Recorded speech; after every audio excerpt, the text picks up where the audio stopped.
mulainya ya. Jadi ini tadi masih ini nyiapin PPT-nya, masih cari dulu, dibuka dulu PPT-nya. Selamat berjumpa dalam kuliah biokimia hari ini. Setelah kemarin ketemu di praktikum ya. Yang sudah hadir ini berapa orang? 91.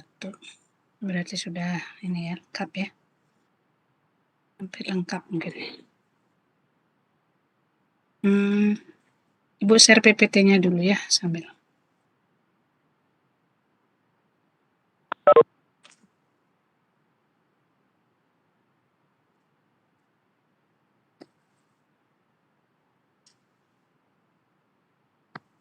Sebentar ya, Ibu cariin yang lebih update.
Ya, sambil menunggu, jadi topik yang akan Ibu sampaikan, tugas Ibu adalah membahas tentang metabolisme dan bioenergetika ya. Jadi metabolisme adik-adik harus diingat-ingat lagi apa itu metabolisme. Sekarang sudah kuliah di farmasi akan diperdalam. Mungkin istilah metabolisme dapat di SMA di pelajaran biologi kali ya. Sekarang metabolisme ini dapatnya di biokimia. Coba diingat-ingat metabolismenya yang sudah pernah dapat di SMA.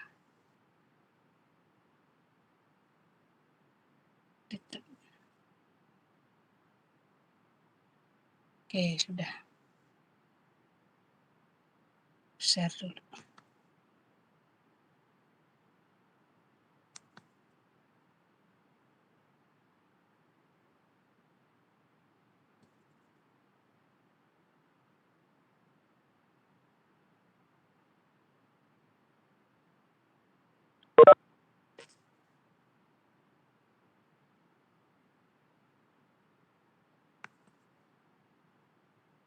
Yes.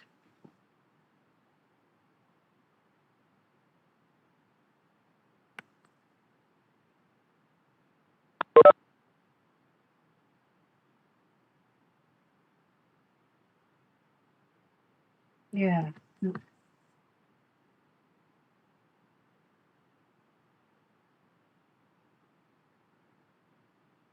Sudah kelihatan tampil? Halo? Belum. Ini Bu, stop video dulu Saya ya. belum, Ibu. Belum ya? Ini kok agak gimana nih jaringan? Mungkin agak berat ini kali PPT-nya ini. Tutup videonya coba. Stop video.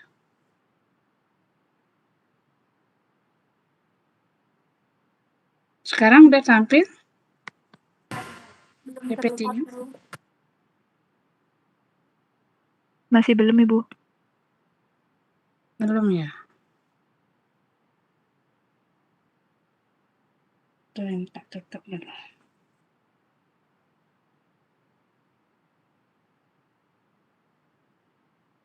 Ya, coba kalau kita mendengar istilah metabolisme, coba kata kuncinya apa? Atau ada yang sudah pernah tahu apa itu metabolisme?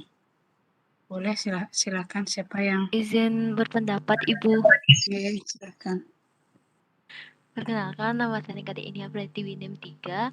Jadi sepengetahuan Sebentar. saya, Catat dulu. Record dulu ya, Ibu. biar enggak lupa. Ya, silakan. NIM-nya Jadi berapa? NIM 3, Ibu. Iya. Ya, jadi sepengetahuan saya, metabolisme itu adalah reaksi kimia atau rentetan atau seluruh reaksi kimia yang terjadi dalam tubuh suatu organisme. Nah, metabolisme ini itu ada yang katabolisme, ada juga yang anabolisme.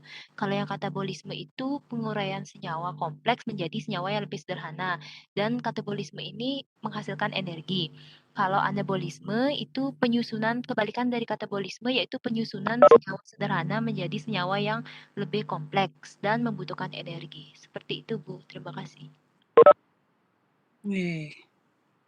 Jadi yang disampaikan itu sudah benar, tapi perlu dilengkapi lagi ya. Nah, yang Ibu harapkan adik-adik itu tidak menghafal ya. Jadi kita memperdalam istilahnya dulu, istilah metabolisme. Belum slideshow ya.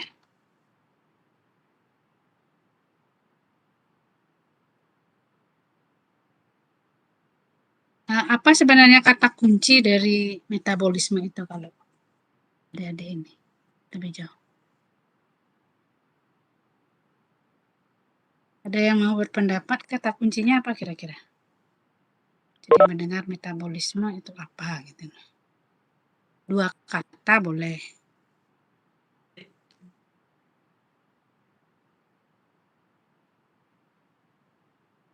Bisa slideshow ya.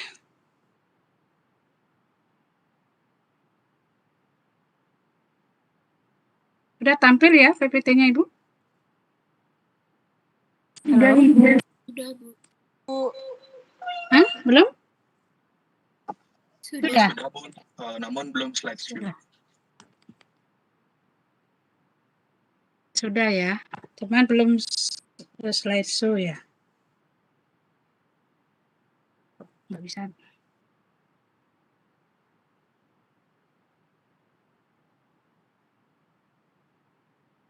Jadi kata kuncinya apa kira-kira? Izin mencoba menjawab, Ibu. Ya.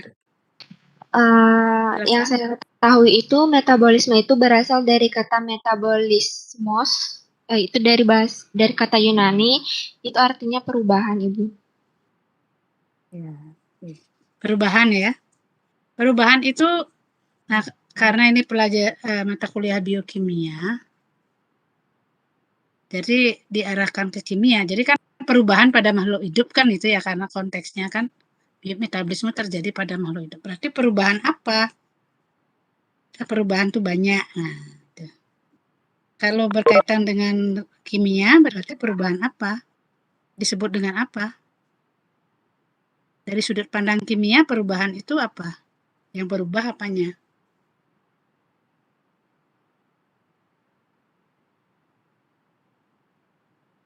Perubahan kimia itu berarti kan kimianya yang berubah, jadi reaksi kimia ya. Jadi perubahannya itu kan terlalu umum. Yang berubah itu kalau ditilik lebih secara molekuler, yang berubah itu apa? Sesuatu yang menyebabkan perubahan secara kimia ya disebut reaksi kimia kan. Jadi kata kuncinya adalah reaksi kimia yang terjadi pada makhluk hidup ya. Itu kata kunci yang paling sederhana sekali. Berarti memang metabolisme berarti reaksi kimia yang terjadi pada makhluk hidup. Tapi reaksi kimianya yang bagaimana? Lebih jauh lagi ya. Nah, kalau misalnya ada istilah metabolismenya terganggu, orangnya ini sakit gitu misalnya. Metabolismenya terganggu berarti Apanya yang terganggu?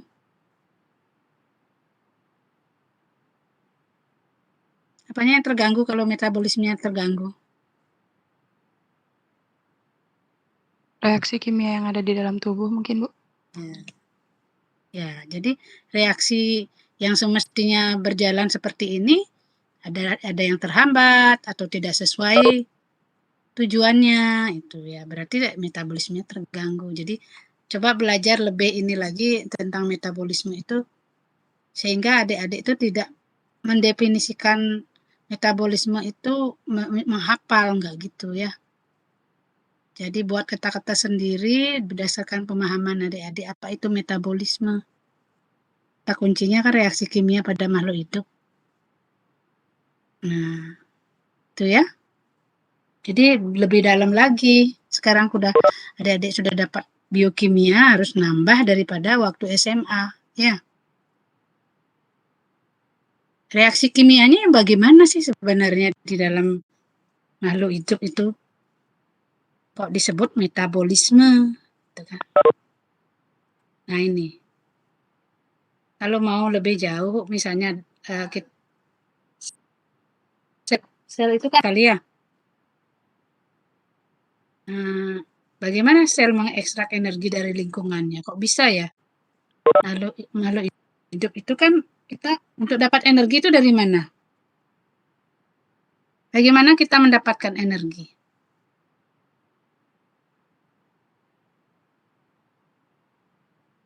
Kalau HP itu dengan dicas. Kalau kita gimana? Biar energi kita itu cukup. Dari makanan dan minuman, Ibu. Dari makanan. Nah, kenapa kok makanan itu bisa jadi energi gitu kan? Yang jelas kan memang kita dari lingkungan. Bagaimana sel mengekstrak energi dari lingkungannya itu ya dari makanan. Kalau manusia, hewan, tumbuhan dari itu kan.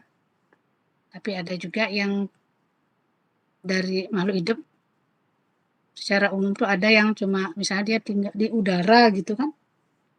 Dia kan kok bisa tumbuh di udara juga dia gitu misalnya. Jadi dari lingkungannya gitu, zat-zat yang berasal dari lingkungannya. Yang bisa ekstrak. Jadi dari apa yang ada di lingkungan itu dia ekstrak sehingga menjadi energi yang berguna bagi Nah, itu bagaimana caranya itu kok bisa kita mendapatkan energi dari makanan ya? Terus bagaimana sel itu tubuh kita itu bisa mensintesa ini monomer atau building block yang dibutuhkannya dan membentuk makromolekulnya. Jadi bagaimana membangun gitu loh. Jadi dari yang kecil bisa jadi besar itu kan berarti membangun. Jadi dari bagaimana itu terjadinya itu kan?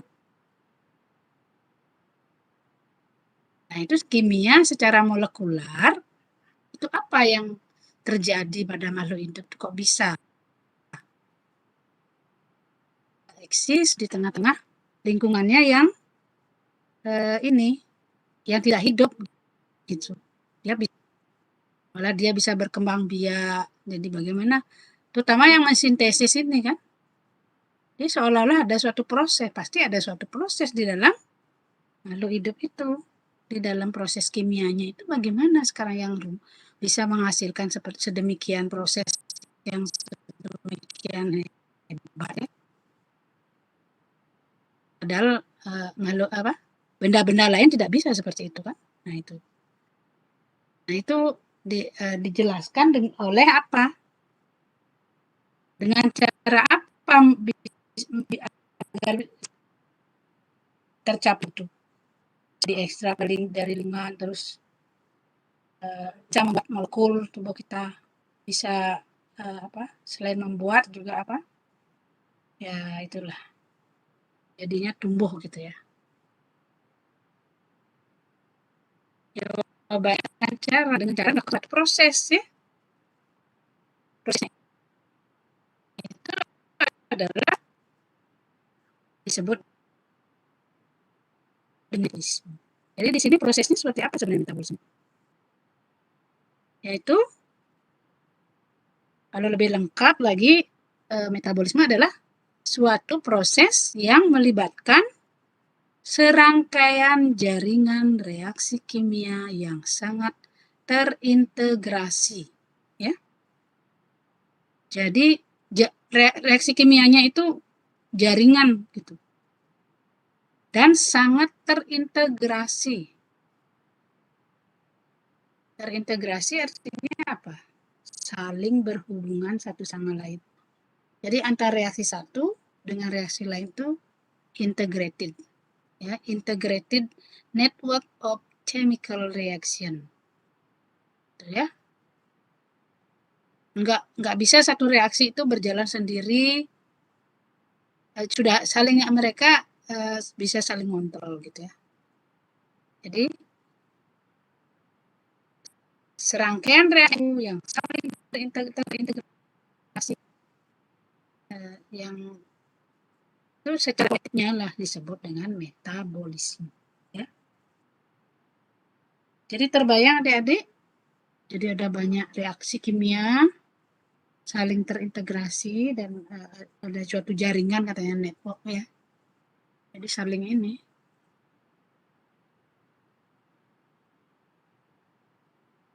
Jadi antar satu reaksi dengan reaksi lain itu ada saling berhubungan, keterhubungan ya. Jadi merupakan serangkaian reaksi kimia yang saling berhubungan yang dimulai dari molekul itu dan mengubahnya menjadi beberapa molekul lain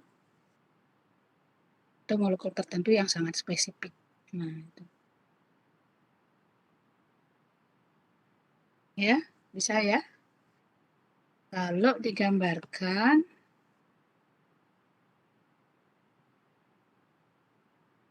nggak bergerak nih. Aduh. Ini.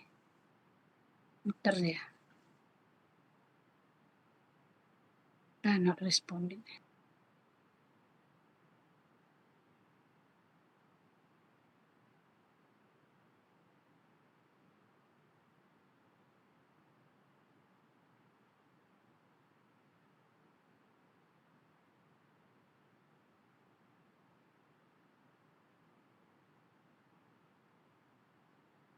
Ibu slideshow ya.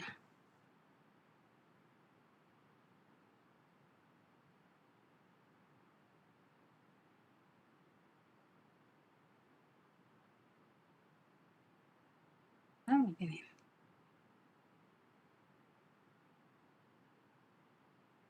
Oke. Slide from current cell. Sudah tampil ya PPT-nya ya? Sudah, Ibu. Ya, oke.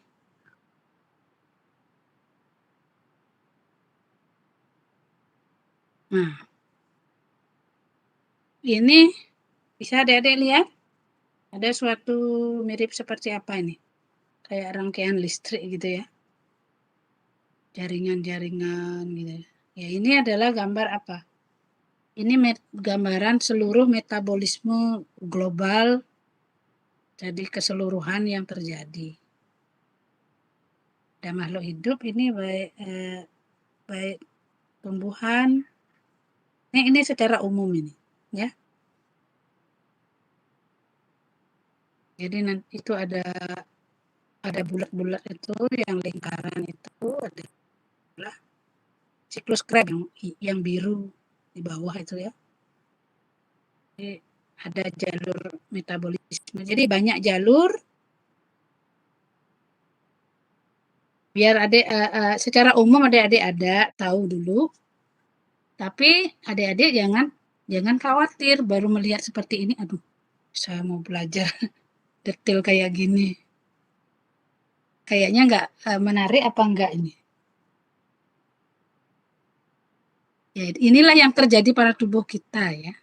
Tapi kita melihatnya nanti secara umum. Artinya pola-polanya yang dilihat. Enggak adik-adik tidak akan menghafalkan gitu. Atau melihat yang rumitnya begitu, memang proses tubuh kita kan memang kompleks sekali, jadi sekian banyak reaksi terjadi ya. Tapi adik-adik kalau di bidang farmasi, metabolisme ini pemahamannya sangat penting.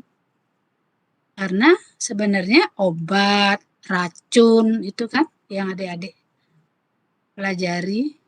Kalau obat itu kan farmakologi ya. Kalau racun berarti apa? Ilmunya apa? Toksikologi, Bu. Toksikologi. Nah, itu bagaimana cara kerjanya obat sebenarnya? Secara umum. Dikaitkan dengan metabolisme.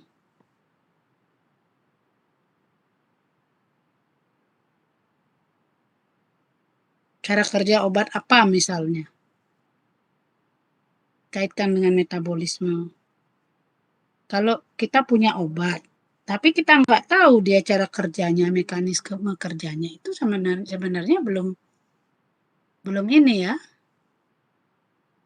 belum pemahamannya belum mendasar, artinya belum valid ininya, meyakinkan cara obat itu misalnya cuma kebetulan aja, oh bisa mengobati ini, tapi seandainya mekanismenya belum dipahami itu belum mendasar berarti risetnya ya.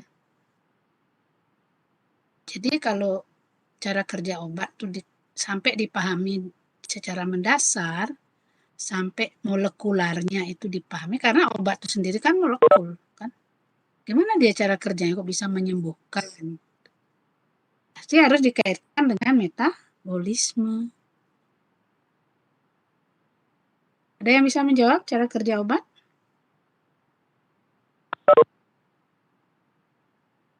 Salah satu misalnya.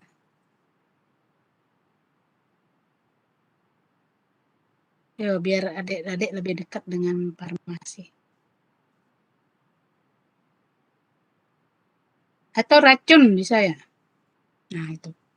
Jadi biasanya obat maupun racun itu bekerjanya adalah dengan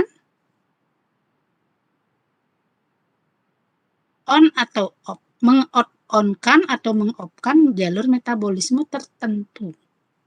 Itu jawabannya ya. Misalnya jalur metabolisme apa yang di-on-kan ya. Kalau obat biasanya itu melancarkan yang tadinya nggak jalan, jadinya dijalankan. Gitu. Yang tadinya jalur apa misalnya, jalur glikolisisnya misalnya terhambat. Karena apa? Terus ada obat yang bisa memacu itu. Misalnya. Ya. Atau yang mengopkan, ada obat apa misalnya, obat asam urat misalnya. Allopurinol. Gimana cara kerjanya allopurinol?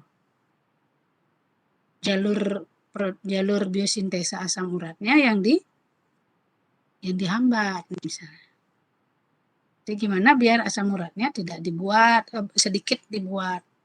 Jalur biosintesanya asam urat yang di-cut, dihambat gitu oleh obat itu. Tuh ya. Mudah-mudahan adik punya gambaran.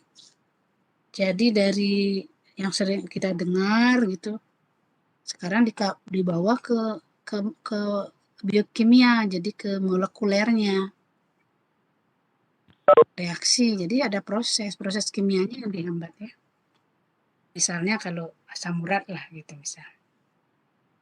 Racun pun begitu.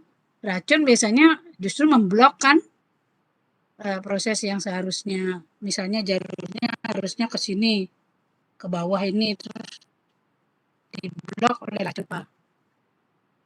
Ya, memblok apa maksudnya? Secara biokimia, memblok jalur itu gimana caranya memblok jalur?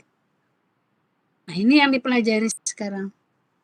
Kalau kemarin mungkin kuliahnya sama Pak Wir sama Bu Laksmi itu cenderung ke struktur dan fungsi apa gitu ya, protein. Nah, sekarang ini prosesnya nih, bagaimana antar molekul itu saling ya bereaksi lah. Oke.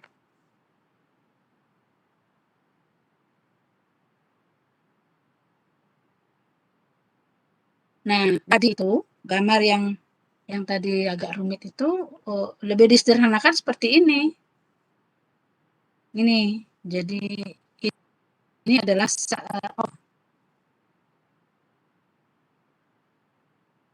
Nah, jadi mungkin yang ini yang lebih ini adik-adik. Gambaran yang di ini nih, yang Ibu kasih ini kan lebih ini gambar harus ada lah. Adik-adik nanti sudah belajar metabolisme di apa? Di kepala ya, maaf. Apa di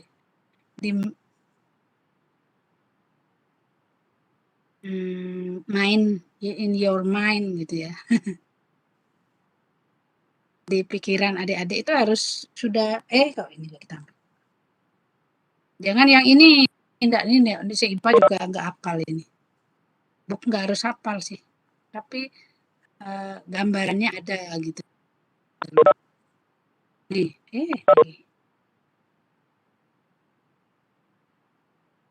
yang adik-adik Ibu harapkan ini ada. Misalnya gini, coba lihat. Yang di atas itu ada protein, karbohidrat, lemak, gitu kan.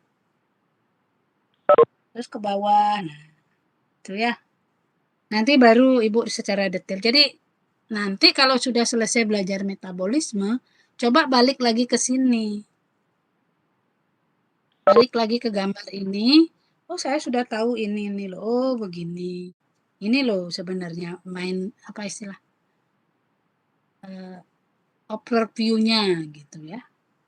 Summary-nya gitu ya. Oke, sebelum lebih jauh kita masih ke definisi dulu ya. Bahwa metabolisme itu ada 2 fase kan? Yaitu apa? Metabolisme itu ada 2 fase yaitu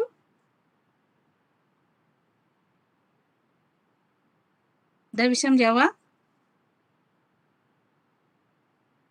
2 fase yaitu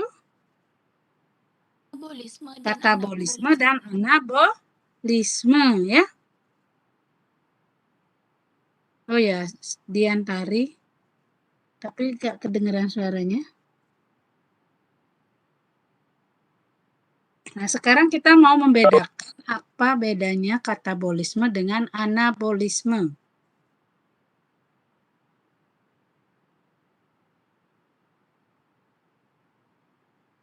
Ya. Coba adik-adik mulai ingat-ingat apa sih bedanya anabolisme dengan katabolisme. Nah, kita bisa membandingkan untuk membedakan itu sebaiknya kita membandingkan aja. Dari segi apa gitu ya. Jadi anabolisme. Izin menjawab, Ibu. Ada. Menjawab.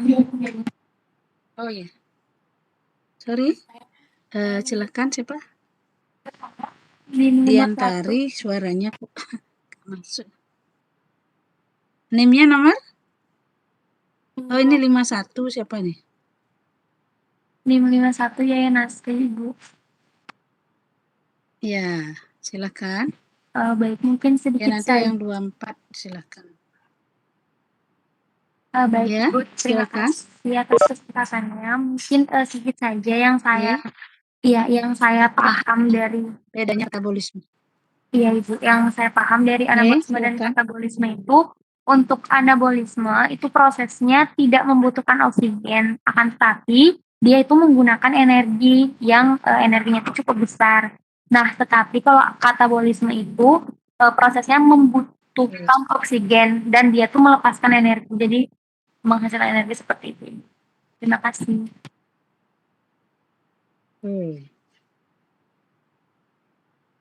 Apa lagi tadi itu? Izin menambahkan, Ibu. Yang 24 ya, silakan. Suara saya terdengar jelas, Ibu? Kecil ya suaranya. Baik, Ya, Ibu. silakan aja. Saya NIM 24 Nikomang Diantari. Jadi ingin menambahkan sedikit perbedaan antara katabolisme dan anabolisme jika dilihat dari segi proses. Nah, dari segi proses ini katabolisme ini merupakan penguraian molekul menjadi molekul yang lebih sederhana, sedangkan anabolisme ini pembentukan dari unit pembangun seperti itu, Ibu. Terima kasih. Oke. Tadi di chat juga sudah ada yang menjawab ya. Oke, ya. Jadi kalau kita ingin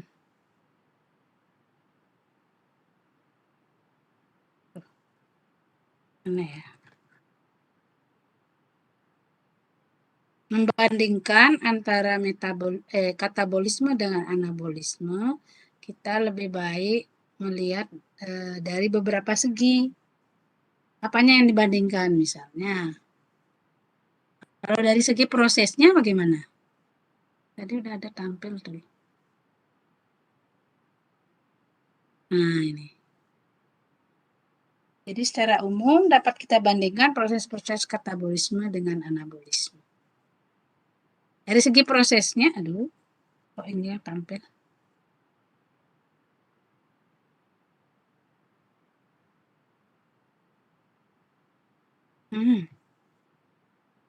Dari segi proses, kalau anabolisme,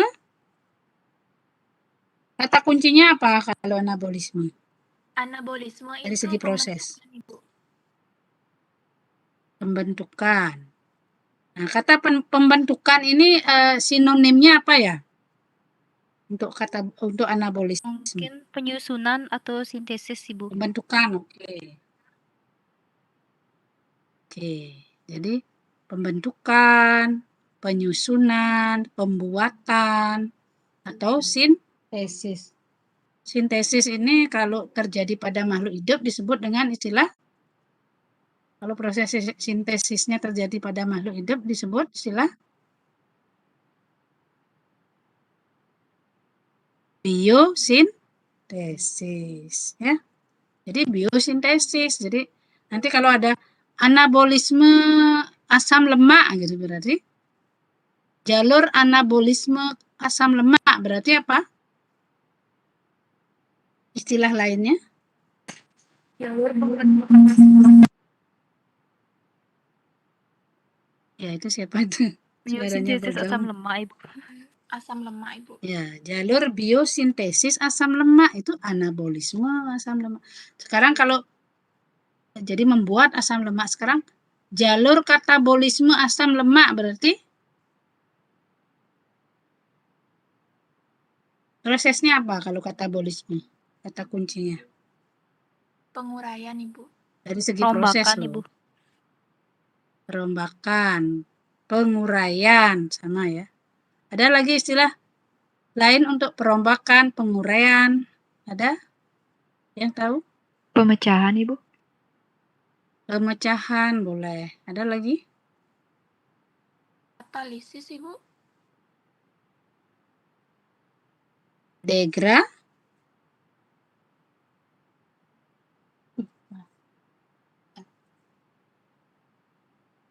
Degradasi ya.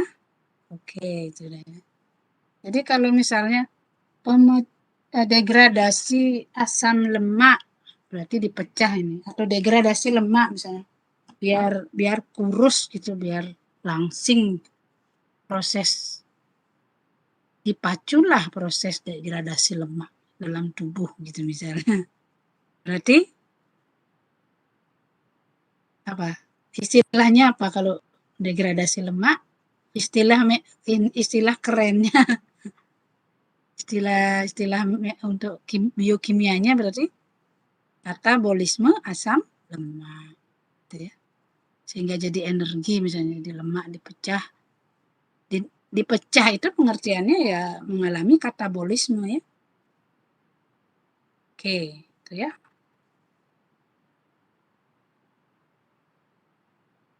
Degradasi. Jadi nanti kalau dengar ada istilah katabolisme ini, katabolisme itu degradasi. Oke, itu dari segi proses. Dari segi energi juga punya perbedaan ya. Kalau katabolisme itu bagaimana kuncinya? melepas. Jadi lepas energi. Dihasilkan energi dalam bentuk ATP. Sedangkan anabolisme biasanya membutuhkan ATP, jadi butuhkan energi untuk melakukan biosintesa. Itu ya.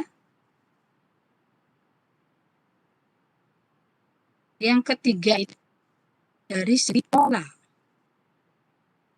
Polanya juga punya, kalau kita bandingkan dia punya perbedaan. Nah, kalau yang katabolisme gimana polanya? Ibu harapkan Dedek jangan menghafal ya, tapi mencari kata kuncinya yang bisa diingat nanti buat kalimat sendiri. Polanya apa kalau katabolisme? Polanya maksudnya itu pola di dalam jalur itu loh. Nanti di dalam jalur-jalur itu dia polanya bagaimana gitu. Dalam jalur-jalur metabolisme. Ada yang bisa ini menemukan kata kuncinya sudah ya, ketemu? Cari sendiri ya. Katabolisme polanya gimana? Menyatu, Ibu. Menyatu ya. Jadi istilahnya lintas katabolik menyatu menjadi lintas akhir bersama. Jadi jalur-jalur katabolisme itu yang berbagai, misalnya ada banyak jalur katabolisme ya. Misalnya lemak dipecah, terus karbohidrat dipecah, misalnya itu kalau dipecah-pecah itu pada akhirnya dia menyatu dia menjadi suatu lintas akhir bersama. Jadi kalau seperti sungai, dia akan bermuara ke satu titik. Jadi berbagai jalur sungai gitu ya.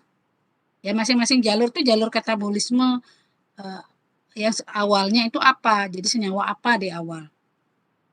Itu dipecah-pecah pada akhirnya jadi sesuatu yang sama nanti. Gitu. Nanti kita akan melihat maksudnya menyatu ini apa. Sedangkan kalau anabolisme justru menyebar. Menyebar itu berarti di sini disebutkan lintas anabolik itu masukisme ya. Jadi istilah isme, nah itu. Lintas anabolik menyebar banyak jenis produk biosintesis yang berbeda. Nanti apa maksudnya?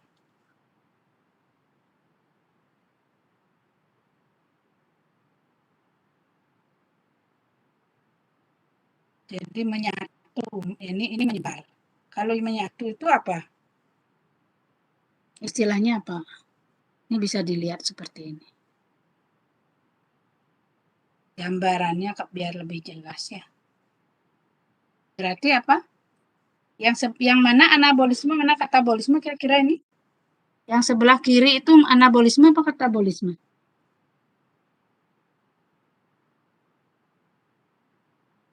Coba dicari yang sebelah kiri itu anabolisme apa katabolisme? Yang sebelah kiri warna merah itu katabolisme, Bu. Oke. Terus? Kalau yang di kanan yang warna biru itu anabolisme. Ya. Coba bisa memberi alasan kenapa ini kan kebetulan di situ ada katabolisme, ada anabolisme. Coba berikan alasan kenapa kok yang kiri itu katabolisme? Iya, Bu. Karena tadi kan Ibu sempat menjelaskan bahwa pola dari katabolisme itu menyatu. Dia itu kan menjadi satu. Terlihat pada gambar. Sedangkan pada anabolisme dia itu akan menyebar. Seperti itu, Bu. Terima kasih. Ya, itu berarti dari segi apa? Polanya ya. Jadi kalau yang katanya, kalau yang menyatu itu konvergen, converging ya, katabolisme. Sedangkan ini menyebar tuh divergen ya. Oke. Ya kalau sinar, kalau di fisika itu sinar yang konvergen, sinar yang divergen, gitu ya. Ini contohnya apa ini? Ini ada yang menjawab di chat. Oke.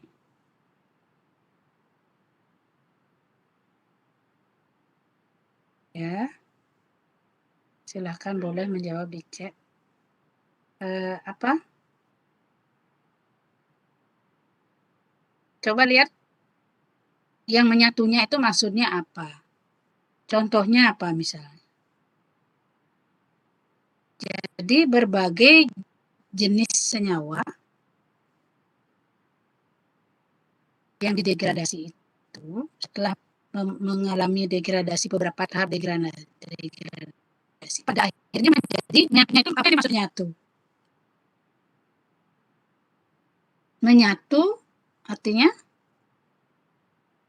membentuk suatu senyawa antara yang bersifat umum, ya, yaitu asetil-CoA, ya, asetil koenzim A. Jadi berbagai macam senyawa itu didegradasi menjadi beberapa tahap, ya, misalnya jadi apa dulu, pada akhirnya menjadi suatu senyawa antara yang bersifat umum, ya, yaitu asetil-CoA, ya. Jadi asetil-CoA ini banget, ya, sentral, ya. Berbagai senyawa didegradasi akhirnya jadi dia. Nah, itulah senyawa antara yang bersifat umum yaitu asetil-CoA. Nah, pirupat juga di sini sebelum asetil-CoA ada pirupat, cuma di sini untuk mempermudah penggambaran asetil-CoA aja dijadikan contoh. Tapi nanti sebelum atau asam pirupat ini juga senyawa antara yang agak bersifat umum juga, ya. Tapi asetil-CoA yang paling ini. Jadi dari berbagai sudut gitu ya. Pada akhirnya jadi Oke. Tapi memang nanti tergantung kebutuhan sel juga. Tidak harus nanti semuanya menuju ke asetil-CoA. Kalau nanti ada pengaturan ya. Nah, itu. Kemudian kalau siapa namanya? Kalau anabolisme bagaimana? Dia katanya menyebar. Apa maksudnya menyebar?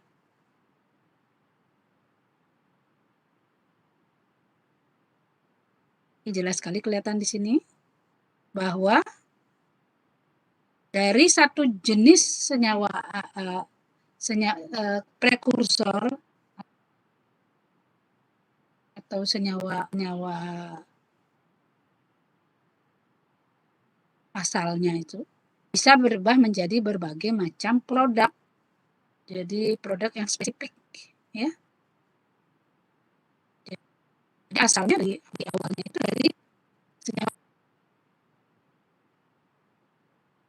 yang bersifat umum. Jadi dari asetil menjadi asetil-CoA. Jadi ada asetil-CoA beda dengan asetil-CoA. Nah, ini bisa jadi macam-macam. Bisa jadi nanti karotenoid misalnya. Bisa jadi vitamin K, kolesterol, steroid. Ini misalnya jadi apa nih? Dari ini dulu, ini umum dulu.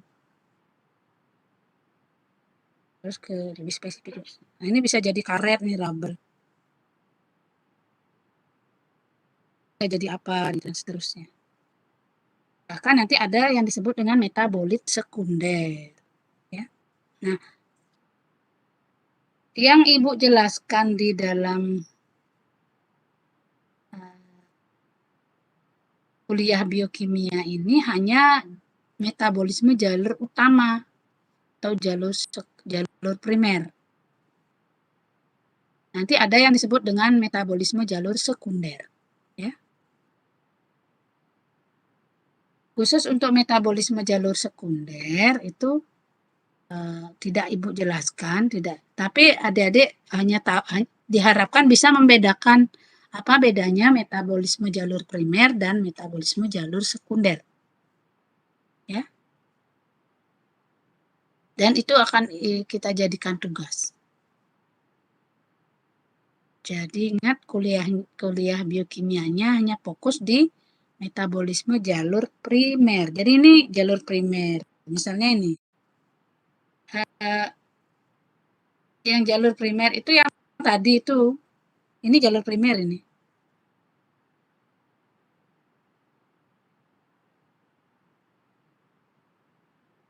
Yang ini. Nah, ini jalur primer ya. Secara umum saja. Artinya jalur primer itu apa?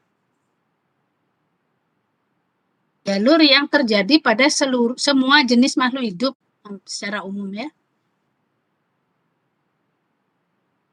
Nih, jadi tidak peduli hewan, tumbuhan, mikroba juga ada. Tapi nanti ada yang khusus-khusus. Nah, yang khusus-khusus itu jalur khusus itulah yang sekunder ya. Jalur metabolisme sekunder. Nah, nanti sebelum lebih jauh juga, jadi ingat bahwa ada dua apa istilahnya jalur metabolisme juga yang primer itu berarti umum. Jalur primer itu yang terjadi umum dan terus-menerus terjadi setiap saat. Terjadi terus-menerus terjadi. Nah, kalau yang jalur metabolisme sekunder itu yang bagaimana? Jalur metabolisme sekunder itu biasanya terjadi jarang-jarang, kapan-kapan. Sekali-sekali aja terjadi. Tergantung kondisi lingkungan kadang-kadang atau kondisi yang dihadapi oleh dia. Misalnya kelaparan atau tercekam, lingkungannya nggak ini normal. Terus sekali-sekali pada saat tertentu, tidak setiap saat, itu namanya jalur sekunder. Kemudian, nah, kalau adik-adik pernah dengar istilah metabolit itu apa ya? Apa metabolit? Ada metabolisme, ada metabolit misalnya. Metabolit sekunder itu apa artinya? Sudah yang jawab hasil metabolisme. Maaf, minum dulu ya. Apakah hasil metabolisme saja yang disebut metabolit?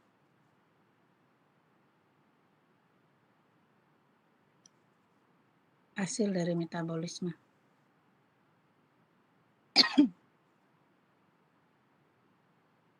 Ya, secara lebih sering metabolit itu dikatakan adalah hasil dari metabolisme. Sebenarnya istilah metabolit itu tidak hanya hasil akhir ya. Ada yang menyatakan bahwa metabolit itu adalah semua senyawa yang terlibat dalam metabolisme itu disebut metabolit. Bukan hanya produk akhir aja. Ya, metabolit itu tidak hanya hasil saja sebenarnya, tapi lebih sering di masyarakat atau untuk menggampangkan itu produknya aja dibilang metabolit itu ya. Kemudian ada istilah metabolum. Pernah dengar istilah metabolum? Metabolum. Karena kan ada istilah genom kan? Genom itu bahasa Inggrisnya sih kalau di Indonesia kan genom, tapi bahasa Inggrisnya kan genome. Genom. Kalau genom itu sekumpulan gen kan? Sekumpulan gen. Ya, genom manusia jadi kumpulan gen-gen manusia. Bolum apa kira-kira?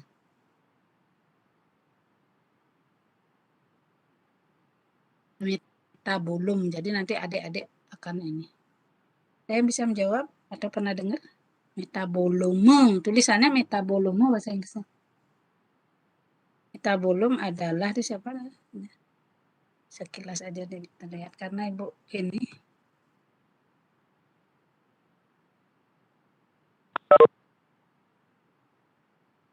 Ya. Metabolum ada yang bisa menjawab? Coba.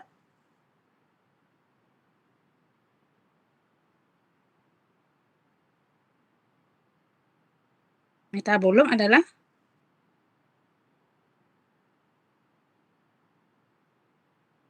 lab ya. Sekumpulan, jadi sekumpulan metabolit ya. Jadi kumpulan metabolit, sekumpulan metabolit dari suatu makhluk hidup, suatu organisme tertentu pada pada kondisi tertentu itu disebut dengan metabolum. Jadi kumpulan apa yang ada, misalnya pada saat orang itu kelaparan misalnya, misalnya pada saat bakterinya itu dalam keadaan lapar gitu misalnya, itu metabolumnya gimana? Kumpulan metabolit apa yang ada? Gitu misalnya. Atau pada saat tumbuhan ini tercekam gitu ya, hidupnya. Kumpulan metabolitnya apa aja yang ada? Itu disebut metabolum. Ya, tuh. Nanti ininya namanya metabolomik kalau istilahnya, kalau studinya ke arah itu. Ya, metabolomik. Oke. Jadi tugas adik-adik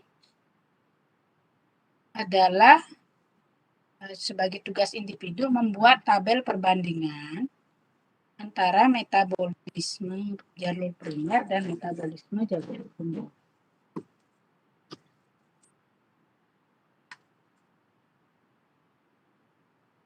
Apa sih bedanya jalur primer dengan jalur sekunder atau metabolisme primer dan itu dibandingkan dari berbagai segi ya, dan itu dibuat, boleh adik-adik buat dalam bentuk tabel seperti tadi itu, coba dibanding-bandingkan.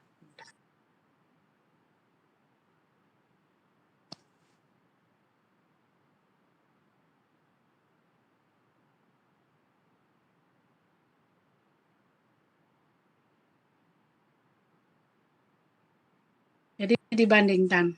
Ada pertanyaan untuk tugasnya? Semakin banyak adik-adik membandingkan, semakin banyak segi yang dibandingkan, itu semakin banyak nilainya ya. Jadi coba bandingkan dari berbagai segi dan boleh dari berbagai cari referensinya, silakan. Ya, apa yang membedakan antara metabolisme primer dan metabolisme sekunder? Dikumpul minggu depan ya. Nah, itu ditulis tangan. Kirim ke email ini. Silakan. Cukup jelas tugasnya?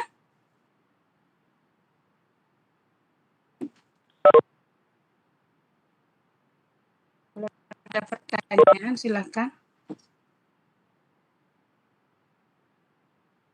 Ada pertanyaan untuk tugasnya cukup jelas? Oke. Izin bertanya, Bu. Iya, silakan. Untuk formatnya nanti PDF nih, Bu? Iya, PDF. Ditulis tangan ya. Boleh PDF ya. Ya, sebaiknya PDF lah. Jangan biar nggak image. Oke? Terima kasih, Bu. Oke. Untuk emailnya mungkin nanti Ibu ginikan lagi ya.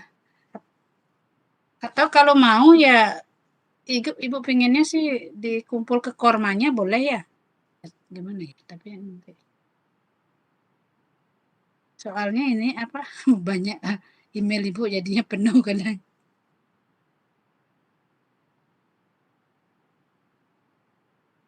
Baik, Bu. Untuk Kalau dari Corna berarti nanti kita buatkan link Google Drive aja nih Bu untuk jawaban dari teman-temannya nih Bu. Iya sih boleh aja. Cuma kadang-kadang takutnya ini saling ini nanti. Tahu temannya tahu. Jadi contek. Ya nggak apa-apa kirim ke email aja. Ya. Oke ya. Itu sudah.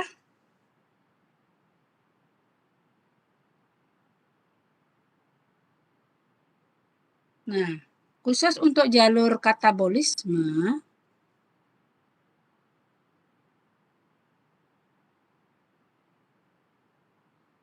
mungkin Ibu ini aja ini cariin ini lain lah. Sebentar. PPT yang lebih ini.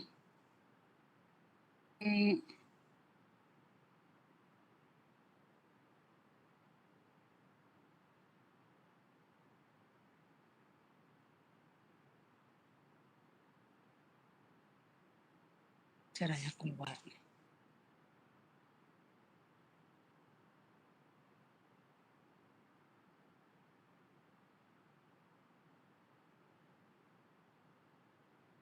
Coba stop sharing dulu, stop sharing.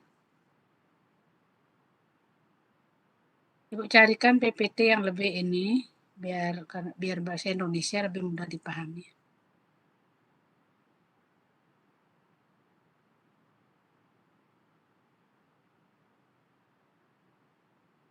Kalau memungkinkan ya. Susah juga ini di stop sharing.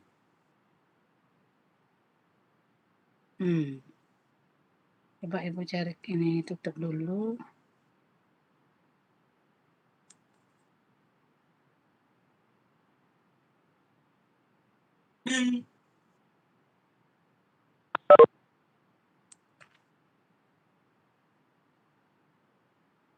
Nah, not responding lagi.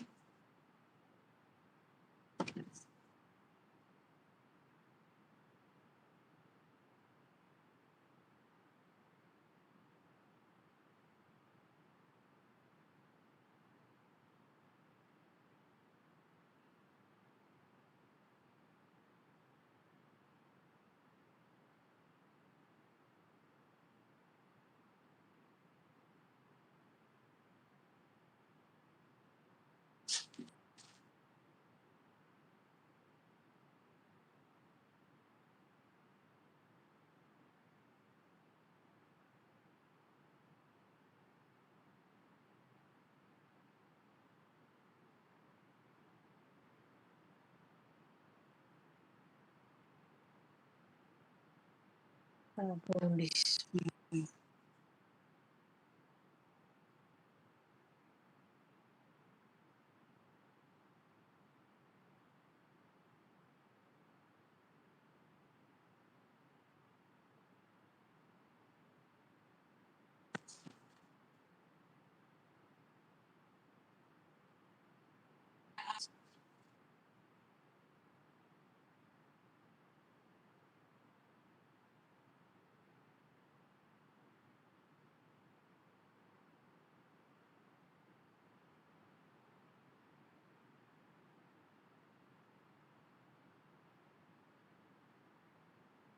Lihat.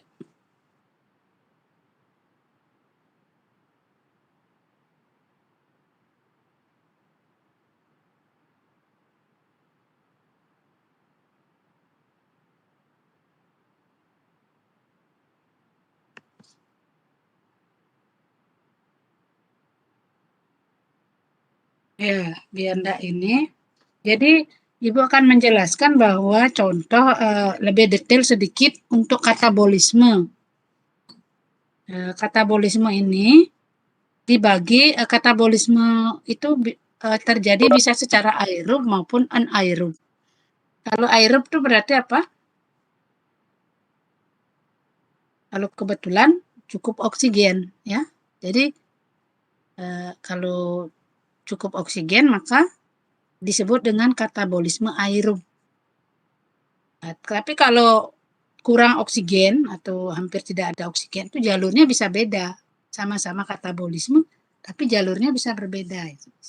Jadi contohnya misalnya kalau mikroba lah, yang lebih mudah dipahami kan mikroba.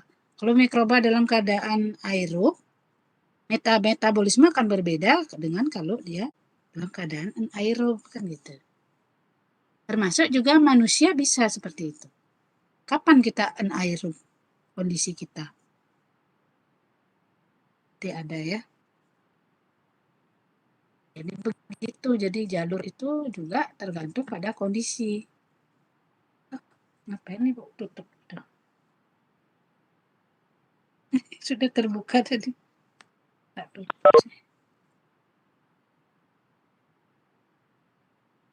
Jadi katabolisme aerob itu maksudnya perombakan pada saat ada oksigen.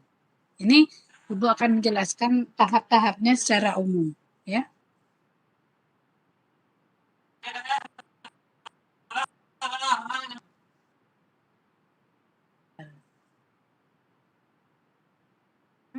Dari sini.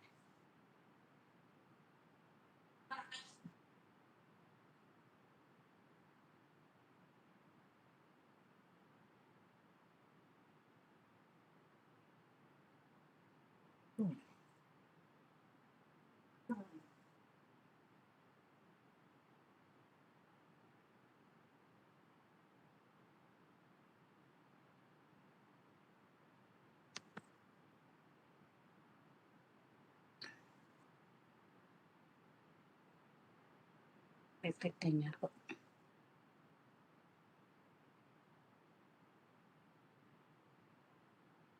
Jadi dibagi 3 ya. Jadi jalur katabolisme aerobik itu dibagi 3, yaitu tahap 1, tahap 2, tahap 3. Tahap 1 itu adalah berbagai jenis senyawa, itu berbagai jenis building block didegradasi akhirnya menjadi monomernya. Kok building block. Makromolekul, berbagai makromolekul didegradasi menjadi monomer. Contohnya apa? Makromolekulnya misalnya polisakarida didegradasi menjadi apa?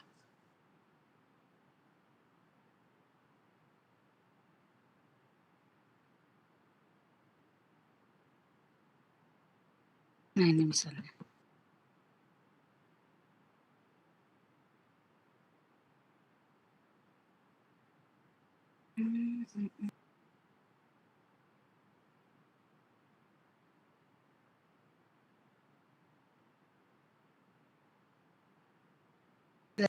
Jadi misalnya contoh-contoh makromolekul, ingat biomolekul atau makromolekul yang besar di dalam tubuh makhluk hidup apa saja?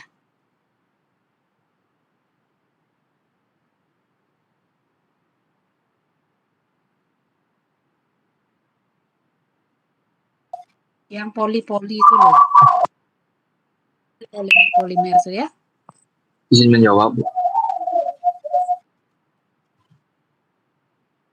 Ibu mau share.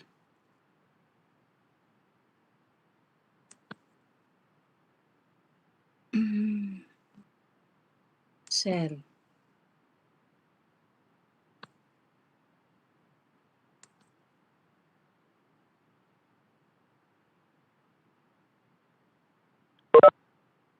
Jadi tahap pertama itu yang besar-besar di degradasi tahap pertama yang besar-besar dipecah dulu menjadi monomernya, ya. Nah, itu sebenarnya dalam tubuh kita terjadinya di mana ya? Tahap pertama.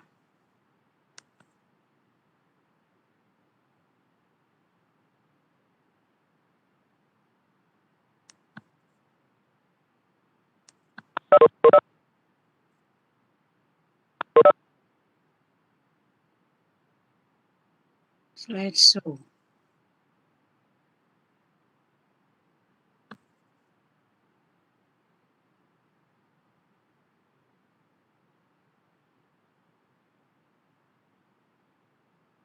Slideshow-nya.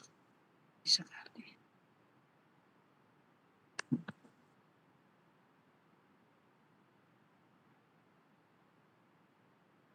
Tahap pertama itu apa yang paling atas itu ya. Jadi protein dipecah jadi asam amino. Asam nukleat dipecah jadi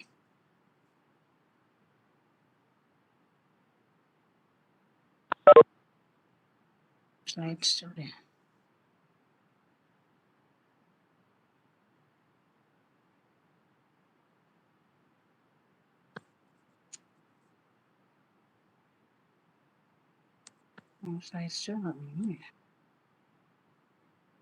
Tahap pertama makromolekul dipecah menjadi monomer-monomernya. Jadi protein menjadi asam amino, asam nukleat menjadi Mohon maaf, Ibu. nukleotida, polisakarida menjadi monosakarida.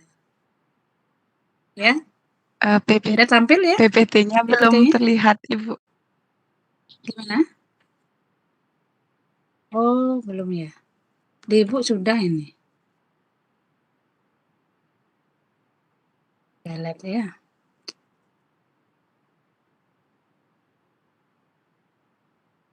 Nah, degradasi tahap pertama itu, jalur pertama ini, katabolisme jalur pertama, jadi dari monomer, dari polimer jadi monomer, itu sebenarnya terjadi di mana ya? Sambil menunggu.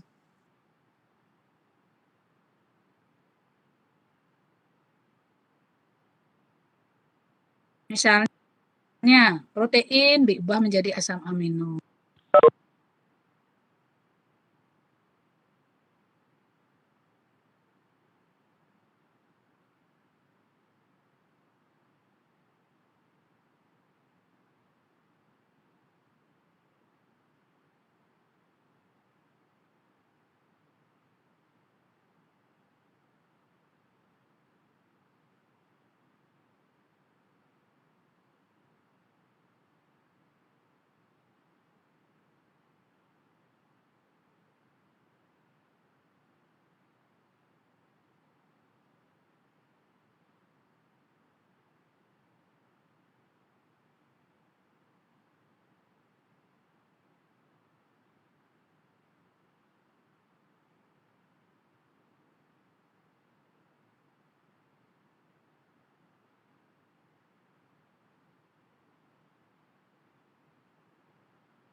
Gimana?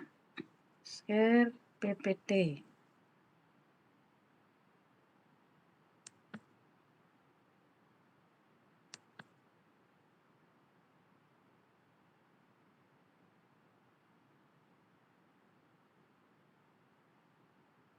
Masih muter-muter PPT-nya.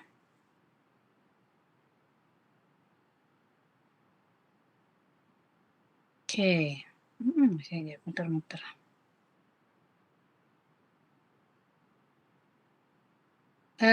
Itu terjadi di mana ya kira-kira tahap 1 itu? Pada lambung mungkin.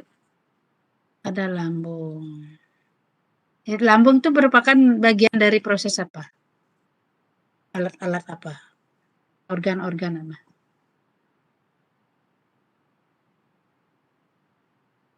Organ? Pencernaan. Ibu. Organ pencernaan. Oke.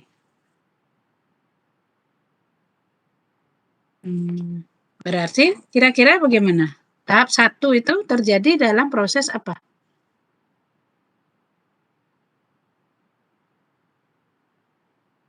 Kalau kita makan itu apa yang terjadi? Sebenarnya proses pencernaan ini pun merupakan bagian dari kuliah biokimia ya. Cuma karena waktunya tidak memungkinkan secara detail membahas proses pencernaan yang gitu. Tapi beda dengan proses pencernaan yang adik-adik pelajari di apa itu fisiologi atau apa. Kita lebih fokus ke jalur-jalurnya. Nah, kalau dalam proses pencernaan tuh baru sampai tahap apa? Baru tahap 1 aja dari jalur katabolisme, ya. Kenapa? Karena kalau kita makan itu pada akhirnya jadi apa sih?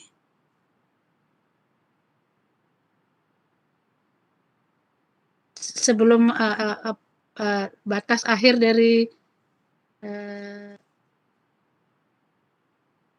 proses pencernaan itu yang beredar ke seluruh tubuh itu nantinya apa? ATP, dia menjawab ATP. Sebelum ke ATP ini, ATP itu kan belum proses pencernaan kan belum sampai ATP ya. Jadi kalau misalnya kita makan, terjadi organ-organ pencernaan apa saja, habis itu ujungnya mana? Sampai tahap apa? Jadi apa dia ujung akhirnya makanan itu? Di katabolisme yang jelas kan kalau kita makan kan terjadi katabolisme ya, degradasi. Terus di mana? Ujungnya jadi apa? Kan ujungnya jadi apa? Kira-kira? Ayo, ujungnya jadi apa? Kalau kita makan. Saya kita makan karbohidrat, polisakarida, glukosa, ada yang jawab glukosa. Glukosa itu kalau kita makan polisakarida. Nah, glukosa itu tergolong apa?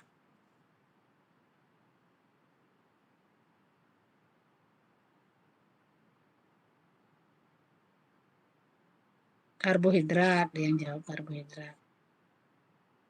Glukosa itu monosakarida ya. Jadi bedain ya. Monosakarida. Terus kalau kita makan protein, kalau sudah dicerna akhirnya jadi apa? Kalau kita makan trigliserida atau lemak, berarti ujungnya jadi apa? Yang bilang nutrisi. Oke, asam amino, asam lemak. Ya. Nah, itu. Berarti sebenarnya kita makan itu untuk mendapatkan nutrisi gitu. Yang disebut dengan nutrisi itu yang mana? Ya. Pas sudah sampai ATP? Belum. Belum sampai ATP ya. Yang kita makan itu adalah kalau dalam proses pencernaan loh Ibu saya sampaikan sampai organ pencernaan terakhir apa? Usus halus kan? Di usus halus itu dari mulut sampai usus halus itu apa yang terjadi di usus halus? Oke, di usus halus itu apa? Sampai di usus halus apa yang terjadi? Sari-sari makanan kan ya namanya. Jadi proses pencernaan kan mengubah makanan yang besar itu akhirnya jadi sari-sari makanan istilahnya waktu di SMA mungkin itu di biologi. Sari-sari makanan itu sebenarnya apa? Cara molekular itu sari-sari makanan itu sudah molekul apa sih itu?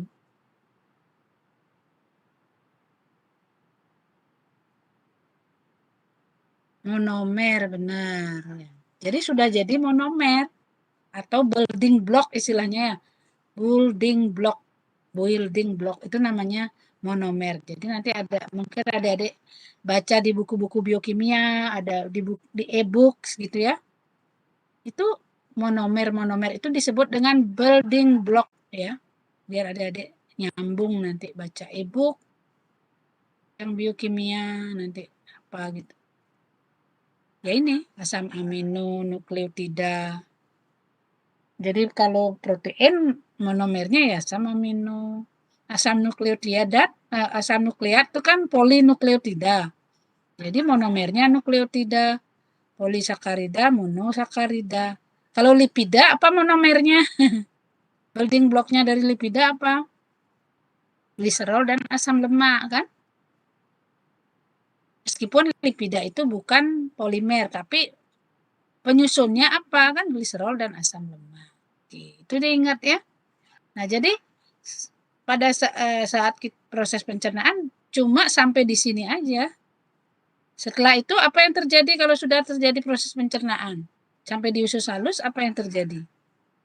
Ingat bahwa sari-sari makanan inilah yang disebut sari-sari makanan, yaitu monomer-monomer itu akan diserap oleh pilih-pilih usus halus itu, akhirnya menuju ke darah ya. Nanti di darah itulah dialirkan sari-sari makanan ini ke seluruh tubuh. Sehingga yang ada di darah itu adalah sari-sari makanan. Sari-sari makanan itu maksudnya adalah ini. Jadi kalau adik sering dengar nanti di masyarakat atau apa, istilah yang umum itu sari-sari makanan ya ini, monomer-monomer ini ya. Inilah yang ada di darah nanti, diedarkan ke seluruh tubuh. Nah sekarang selanjutnya, jadi itulah yang disebut dengan tahap 1 ya, dari jalur katabolisme. Aduh kok masih muter ini. Sudah tampil PPT-nya Ibu? Sekarang udah nggak muter. Mudah-mudahan udah tampil.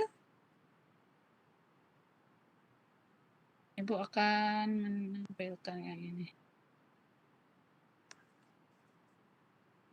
Nggak bisa bergerak.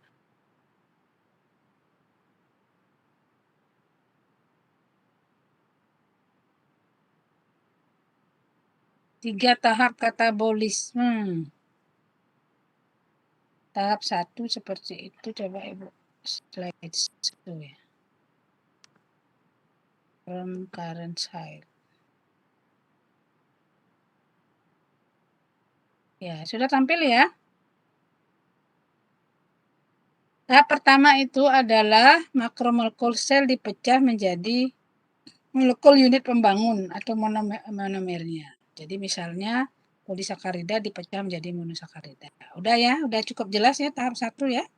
Nah, kemudian di tahap 2 apa yang terjadi?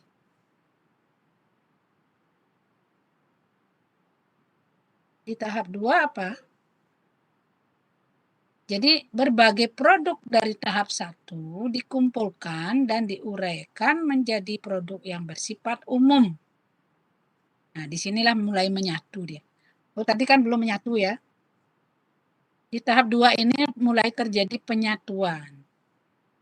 Jadi berbagai produk dari tahap 1 dikumpulkan dan diuraikan menjadi produk yang bersifat umum. Yaitu apa? Produk bersifat umum ini adalah suatu senyawa antara, yaitu asetil-CoA dan pirupat. Ya. Jadi kalau sini ada nggak gambarnya? Oh ini. Stage 1. Stage 1 itu yaitu tahap 1 yaitu tadi. Fat jadi fatty acid and glycerol, saccharide, glucose dan other sugars. Protein jadi amino acid itu stage 1 ya. Jadi stage 2-nya apa? Tahap 2-nya berbagai produk ini, produk tahap 1 ini dikumpulkan antara yang bersifat umum yaitu asetil-CoA. Jadi asetil-CoA inilah yang disebut dengan menyatu. Itu tahap 2. Tahap 3 apa? Sorry. Nah, berbicara tentang nantilah. Sebelum ke itu ya. Tahap 3 apa? Tahap 3 setelah mereka menyatu jadi suatu senyawa antara di tahap 2. Di tahap 3 apa? Katabolisme mengarah pada siklus asam sitrat. Nah, di sini mulai berperan. Di tahap 3 itu ada siklus asam sitrat. Jadi nanti menuju ke siklus asam sitrat ya.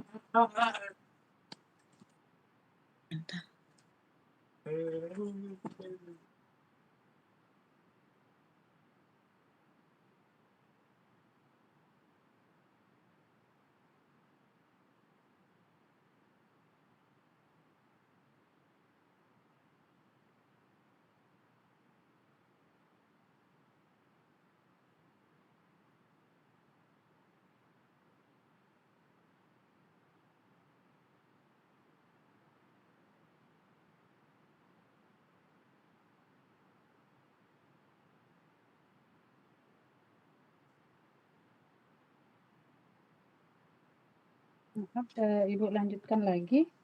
Jadi tahap 3 itu mulai ke siklus asam sitrat ya.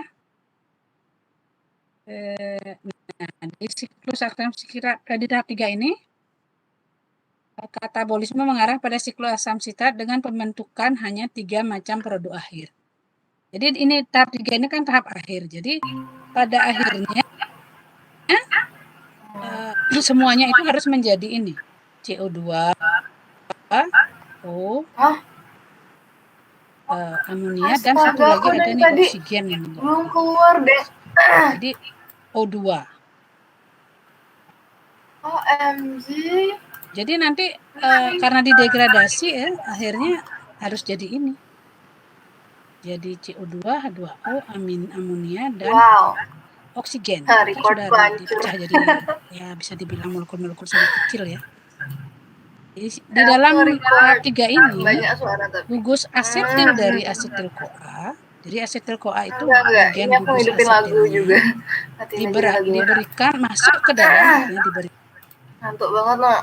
Kan masuk ke dalam siklus asam sitrat yang merupakan lintas akhir yang bersifat umum yang dilalui oleh nutrien. Jadi lintas akhir yang bersifat umum yang dilalui oleh nutrien penghasil energi. Akhirnya terjadi proses fosforilasi oksidatif ya, yang merupakan proses pembentukan ATP akibat transfer elektron ya ini ya. Jadi ada 2 tahap yang terjadi di dalam tahap ketiga ini, yaitu siklus asam sitrat dan fosforilasi oksidatif ya. Secara detailnya nanti kita mempelajari. Jadi di sini di stage 3 itu ada asetil-CoA itu masuk ke dalam siklus Krebs atau siklus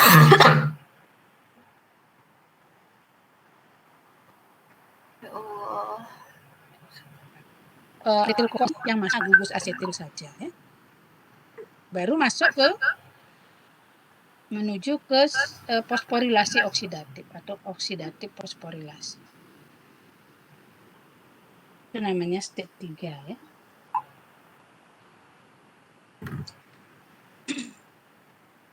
Sebelum lebih jauh, jadi karena dari tadi kita sering dengar istilah asetil-CoA. Sebenarnya asetil-CoA itu apa? Bagaimana sih? Ya minimal adik-adik meskipun udah belajar sampai mana deh?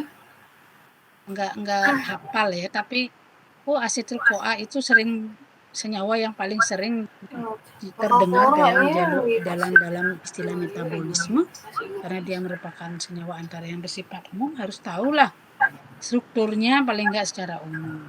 Jadi diperlihatkan seperti ini. Jadi kalau struktur asetil-CoA berarti yang mana gugus asetilnya? Ada gambaran seperti ini. Ada yang tahu? Gugus asetil itu yang warna apa?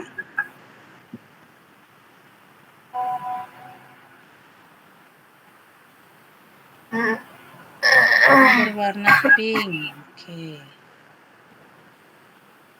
Benar ya. Jadi yang berwarna pink ini adalah asetil-CoA. Koasetil. Yang berwarna pink adalah gugus asetil. Gugus asetil itu seperti apa ya? Coba organiknya ya. Jadi sebenarnya di sini ada C ya. Kalau di biokimia, bedanya dengan kimia organik, tidak semua C dia ditampilkan ini namanya struktur apa? Struktur apa ya? Struktur Fisher atau apa? Jadi C-nya nggak digambarkan karena terlalu rumit nanti. Jadi ini CO, karbonil dan yang di sebelahnya metil itu disebut dengan asetil ya. Nah, jadi di sebelahnya ini ada S. Nah, yang besar, yang panjang ini apa sebenarnya ini? Ini ada kayak struktur-struktur DNA gitu, struktur-struktur nukleotida kan ini ada fosfat. Ini ada basa nitrogen, ini apa sebenarnya? Ada yang tahu? Ini asetilnya, gugus asetilnya yang warna pink. Yang banyak ini adalah apa? Koenzim A, ya. Jadi koenzim A-nya ini yang besar, ini yang banyak. Tapi adik-adik nggak usah menghafalkan koenzim A-nya ini, nggak usah dihafal atau jangan diingat yang rumit, ini hanya sebagai penggambaran. Sehingga nanti kalau tuliskan struktur asetil-CoA, ya ini cukup koenzim A gitu aja, yang koenzim A, S, asetilnya digambarkan, ya. Jangan nanti yang semua ini digambarkan ya, terlalu rumit. Nggak mungkin siapa juga nggak akan hafal ini, kecuali googling. Ya, jadi yang perlu diingat struktur asetil-CoA ya ini, gugus asetilnya ini. Nah, kenapa asetil-CoA dikatakan mengandung 2C? Sedangkan piruvat mengandung 3C. Ada yang bisa menjawab? Jadi di atom karbonnya itu tinggal 2. Benar tinggal 2? Di asetil-CoA? 2C katanya. Ya benar, ini C-nya di sini kan, di karbonil ya, yang di pink aja dilihat ya. Karbonil pegang 1 sama metil kan, C-nya 2. Ya koenzim A ya, yang lain ini semua koenzim A. Ini akan dilepas nih nanti. Jadi kalau asetil-CoA ini masuk ke dalam siklus Krebs, gugus asetilnya aja yang masuk ke dalam siklus Krebs. Sementara bagian koenzim A-nya akan dilepas kembali. Setelah dilepas dia siap menerima lagi gugus asetil ya. Jadi seperti itu, sini digambarin udah gitu ya. CoA-nya dilepas. Itu ya koenzim A-nya yang rumit itu tadi. Oke. Itu gambaran gugus asetil, kenapa dia 2C. Sedangkan kalau piruvat gimana? Piruvat itu 3C. Asam piruvat. Gimana rumusnya asam piruvat? Ya, itu misalnya. Oke. Ibu akan menjelaskan sedikit hari ini sebelum diakhiri tentang siklus asam sitrat sedikit ya. Siklus asam sitrat itu kan karena ini jalur yang penting sekali. Buka apa ya? Sangat jadi bagian tahap 3 ini ya. Coba lihat nih. Siklus asam sitrat itu ingat siklus asam sitrat ini punya banyak istilah kan? Apa saja yang diketahui siklus asam sitrat itu nama lainnya apa? Ada yang tahu? Nama lain dari siklus asam sitrat?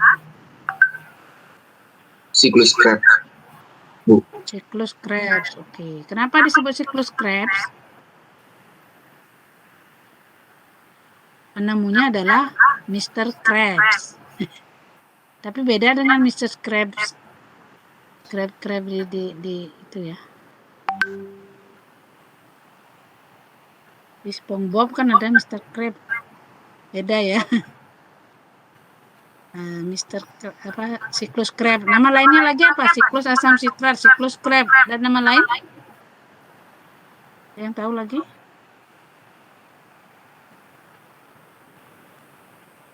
Siklus TCA.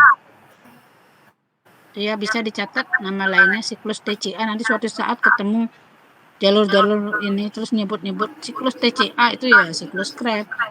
Apa kepanjangan TCA? Tricarboxylic acid.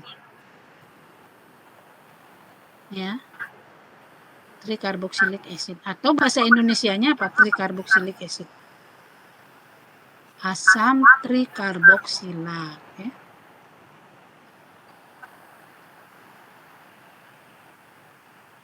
Kalau dengar kata-kata asam trikarboksilat berarti apa itu? Trinya itu berarti apanya yang tri?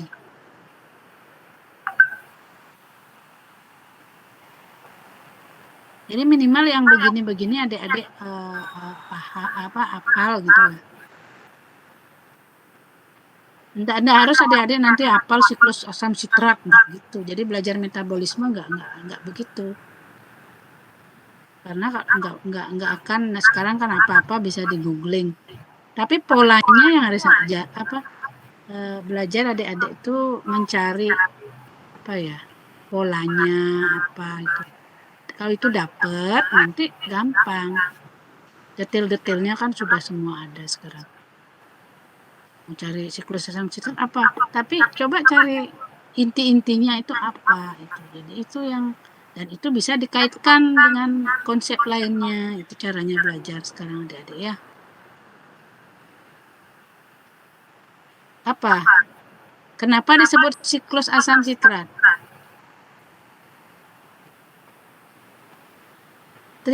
Asam trikarboksilat itu berarti apa? Kalau trikarboksilat, trinya itu apa kira-kira? Kalau asam karboksilnya punya gugus apa? Gugus karboksil kan? Jadi kalau asam trikarboksilat berarti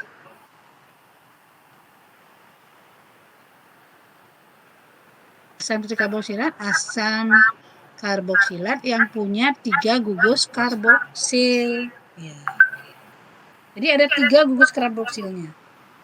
Dan itu adalah, contohnya adalah yang termasuk asam trikarboksilat, apa sih contohnya? Asam sitrat. Jadi asam sitrat itu sebenarnya adalah asam trikarboksilat. Coba googling strukturnya asam sitrat. Coba googling. Pasti ada 3 gugus, ada 3C. Jadi mirip. Jadi 3C, masing-masing C-nya itu memegang karboksil.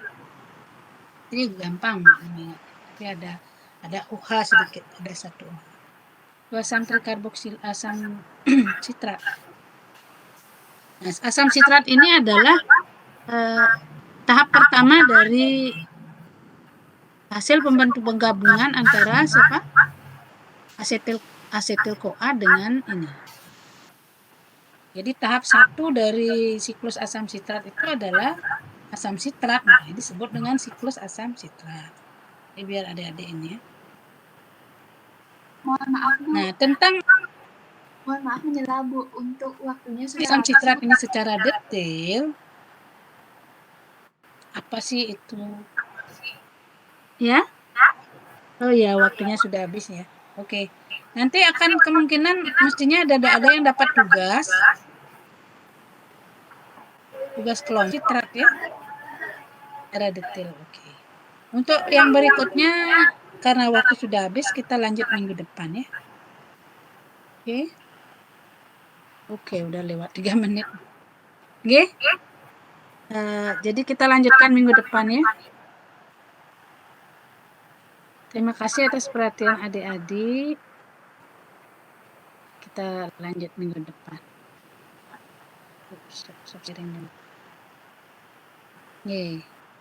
Terima kasih. Terima kasih Bu. Selamat sore. Salam sehat Bu. Selamat hari raya Galungan Kuningan juga.